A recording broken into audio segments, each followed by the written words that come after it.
Now the page third starts here. Nirmala, और जब मैं चली जाऊंगी तब क्या करेगी? तब किसके साथ खेलेगी? किसके साथ घूमने जाएगी बता? कृष्णा, मैं भी तुम्हारे साथ चलूंगी। कृष्णा, मैं भी तुम्हारे साथ चलूंगी। अकेले मुझसे यहाँ न रहा जाएगा। निर्मला मुस्कुरा कर बोली, तुझे अम्मा न जाने देगी। कृष्णा, तो मैं भी तुम्हें न जाने दूंगी। तुम अम्मा से कह क्यों नहीं देती कि मैं न जाऊंगी? निर्मला, कह तो रही हूँ, कोई सुनता है? कृष्णा, तो क्या यह तुम्हारा घर नहीं है? निर्मला, नहीं, मेरा घर होता तो कोई क्यों जबरदस्ती निकाल देता। कृष्णा, इसी तरह किसी दिन मैं भी निकाल दे जाऊंगी। निर्मला, और नहीं, क्या तू बैठी रहेगी? हम लड़कियां हैं, हमारा घर कहीं नहीं होता। कृष्णा, चंदर भी निकाल दिया जाएगा। निर्मला, चंदर तो लड़का है, उसे कौन निकालेगा? कृष्णा, तो लड़कियां बहुत खराब होती होंगी। निर्मला, खराब न होती तो घर से क्यों भगाई जाती? कृष्णा, चंदर इतना बदमाश है, उसे कोई नहीं भगाता। हम तुम तो कोई बदमाशी भी नहीं करती। एकाएक चंदर धम धम करता हुआ छत पर जा पहुंचा और निर्मला को देखकर बोला, अच्छा आप यहाँ बैठी है? ओहो, अब तो बाजे बजेंगे, दीदी दुल्हन बनेंगी, पालकी पर चढ़ेंगी। ओहो ओहो। चंदर का पूरा नाम चंद्रभानु सिन्हा था। निर्मला से 3 साल छोटा और कृष्णा से 2 साल बड़ा। निर्मला, चंदर मुझे चिढ़ाओगे तो अभी जाकर अम्मा से कह दूंगी। चंदर, तो चिढ़ते क्यों हो? तुम भी बाजे सुनना। ओ हो, अब आप दुल्हन बनेंगी। क्यों किसनी? तू बाजे सुनेगी ना? वैसे बाजे तूने कभी ना सुने होंगे। कृष्णा, क्या बैंड से भी अच्छे होंगे?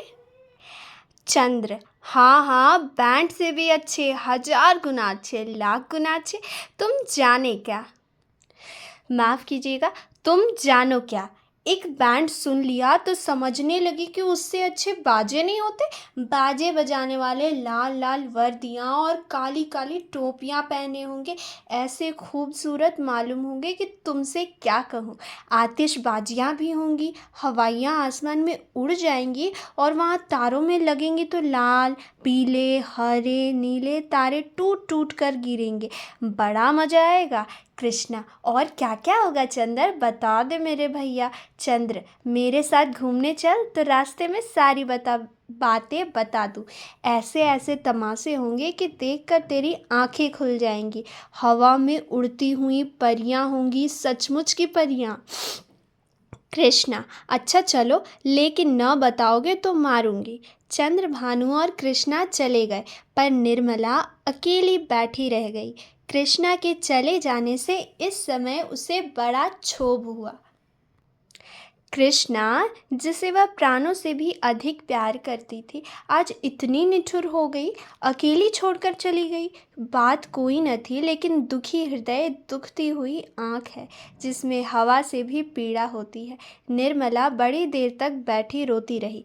भाई बहन माता पिता सभी इसी भांति मुझे भूल जाएंगे, सबकी आंखें फिर जाएंगी, फिर शायद इन्हें देखने को भी तरस जाऊं।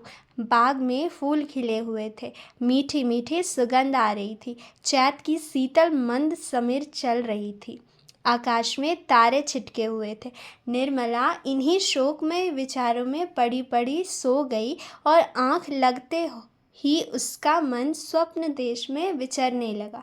क्या देखती है कि सामने एक नदी लहरें मार रही हैं और वहाँ नदी के किनारे नाव की बाट देख रही है। संध्या का समय है, अंधेरा किसी भयंकर जंतु की भांति बढ़ता चला आता है। वह घोर चिंता में पड़ी हुई है कि कैसे यह नदी पार होगी, कैसे पहुंचूंगी। रो रही है कि कहीं रात न हो जाए, नहीं तो मैं अकेली यहाँ कैसे रहूँगी। एकाएक उसे एक सुंदर नौका घाट की ओर आती दिखाई देती है। वह खुशी से उछल पड़ती है और जो ही नाव घाट पर आती है वह उस पर चढ़ने के लिए बढ़ती है, लेकिन जो ही नाव के पटरे पर पैर रखना चाहती है उसका मल्लाह बोल उठता है, तेरे लिए यहाँ जगह नहीं है। वह मल्लाह की खुशामद करती है, उसके पैरों पड़ती है, रोती है, लेकिन वह यह कहे जाता है, तेरे लिए यहाँ जगह नहीं है। एक क्षण में नाव खुल जाती है। वह चिल्ला चिल्ला कर रोने लगती है।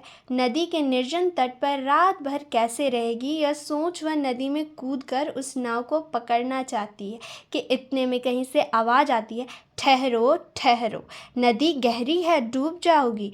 वह नाव तुम्हारे लिए नहीं है, मैं आता हूँ, मेरी नाव पर बैठ जाओ, मैं उस पार पहुँचा दूँगा। वह भयभीत होकर इधर उधर देखती है कि यह आवाज़ कहाँ से आई। थोड़ी देर के बाद एक छोटी सी डोंगी आती दिखाई देती है।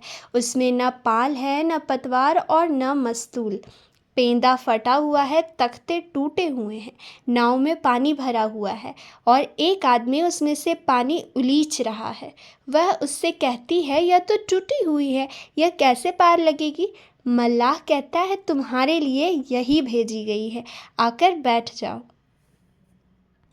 वह एक एक क्षण सोचती है, इसमें बैठूं या न बैठूं। अंत में वह निश्चय करती है, बैठ जाऊं।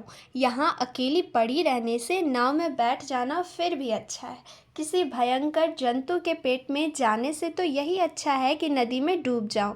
कौन जाने नाव पार पहुंच ही जाए। यह सोचकर वह प्राणों को मुट्ठी में लिए हुए नाव पर बैठ जाती है। कुछ देर तक नाव डगमगाती हुई चलती है, लेकिन प्रति क्षण उसमें पानी भरता जाता है।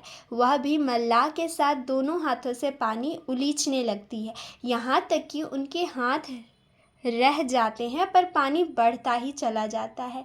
आखिर नाव चक्कर खाने लगती है। मालूम होता है अब डूबी। तब वह किसी अदृश्य सहारे के लिए दोनों हाथ फैलाती है। नाव नीचे से खिसक जाती है और उसके पैर उखड़ जाते हैं। वह जोर जोर से चिल्लाई और चिल्लाती ही उसकी आंखें खुल गई। देखा तो माता सामने खड़ी उसका कंधा पकड़कर हिला रही थी। अब यहाँ से दूसरा खंड प्रारंभ होता है।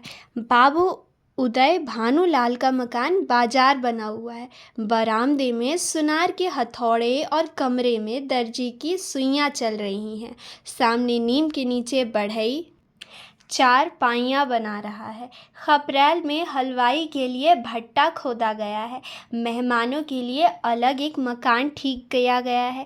यह प्रबंध किया जा रहा है कि हर एक मेहमान के लिए एक एक चारपाई, एक एक कुर्सी और एक एक मेज हो। हर 3 मेहमानों के लिए एक एक कहार रखने की तजवीज़ हो रही है। अभी बारात आने में 1 महीने की देर है, लेकिन तैयारियां अभी से हो रही हैं। बारातियों का ऐसा सत्कार किया जाए कि किसी को जबान हिलाने का मौका न मिले। वे लोग भी याद करें कि किसी के यहाँ बारात में गए थे। एक पूरा मकान बर्तन से भरा हुआ है। चाय के सेट हैं, नाश्ते की तस्तरियाँ, थाल, लोटे, गिलास। जो लोग नित्य खाट पर पड़े हुक्का पीते रहते थे, बड़ी तत्परता से काम में लगे हुए हैं। अपनी उपयोगिता सिद्ध करने का ऐसा अच्छा अवसर उन्हें फिर बहुत दिनों के बाद मिलेगा। जहाँ एक आदमी को जाना होता है, 5 दौड़ते हैं।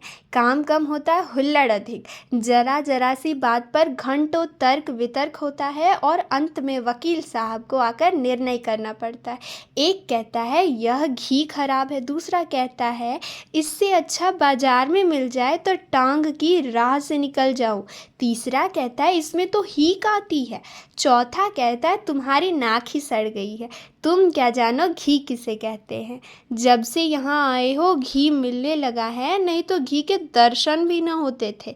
इस पर तकरार बढ़ जाती है और वकील साहब को झगड़ा चुकाना पड़ता है।